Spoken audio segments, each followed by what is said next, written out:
If you've just sat your NEBOSH NG1 or IG1 open book exam, you will have to sit a closing interview with your course provider. So let me just outline why we do this and how it works. Well, firstly, the interview is not a test. You're not going to be asked technical questions. You're not going to be asked to recite anything from memory. You're not going to be tested on your knowledge. Well, you might feel like you've been tested on your knowledge, frankly. It might feel like it. But the person interviewing you is not actually all that interested in your knowledge or your understanding. You could come out with some right gobbledygook. Frankly, your interviewer doesn't really care all that much.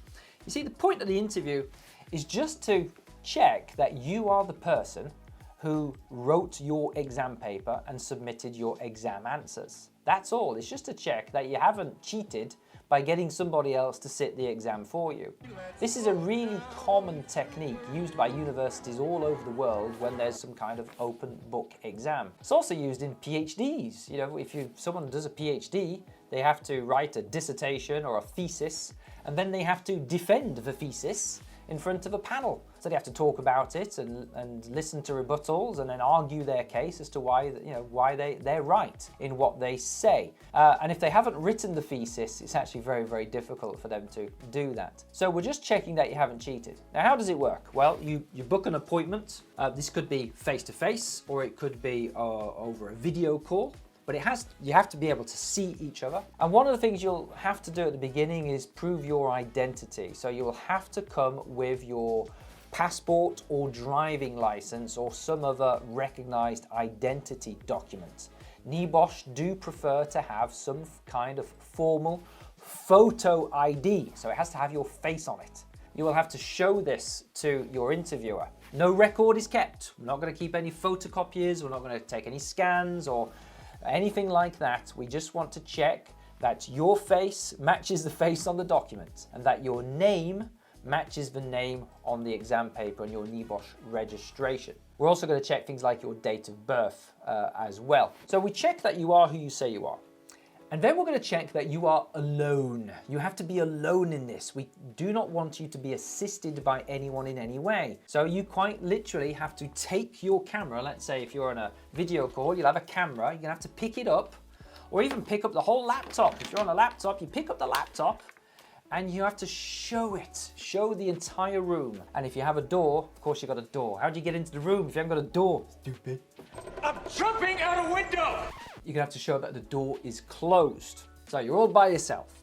And then the other thing is that the interviewer is gonna ask you whether or not you have your exam paper in front of you. And the correct answer is no.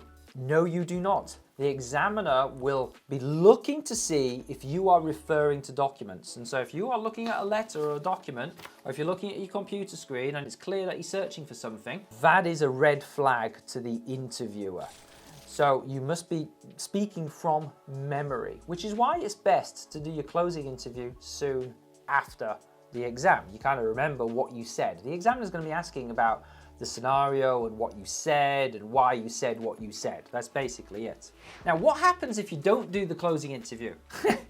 Well, I've learned this from experience. If you don't do it, then your course provider is required to report to you for possible malpractice.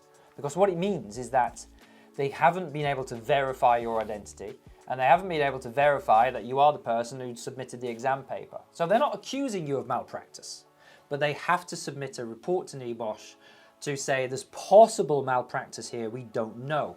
And at that point, NEBOSH will start an investigation.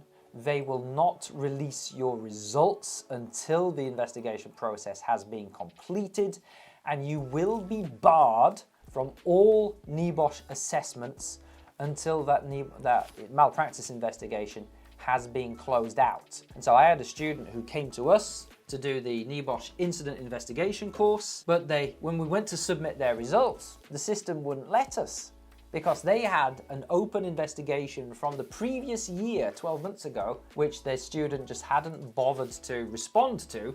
And so therefore it was just left open and they were just banned from NEBOSH assessments until further notice.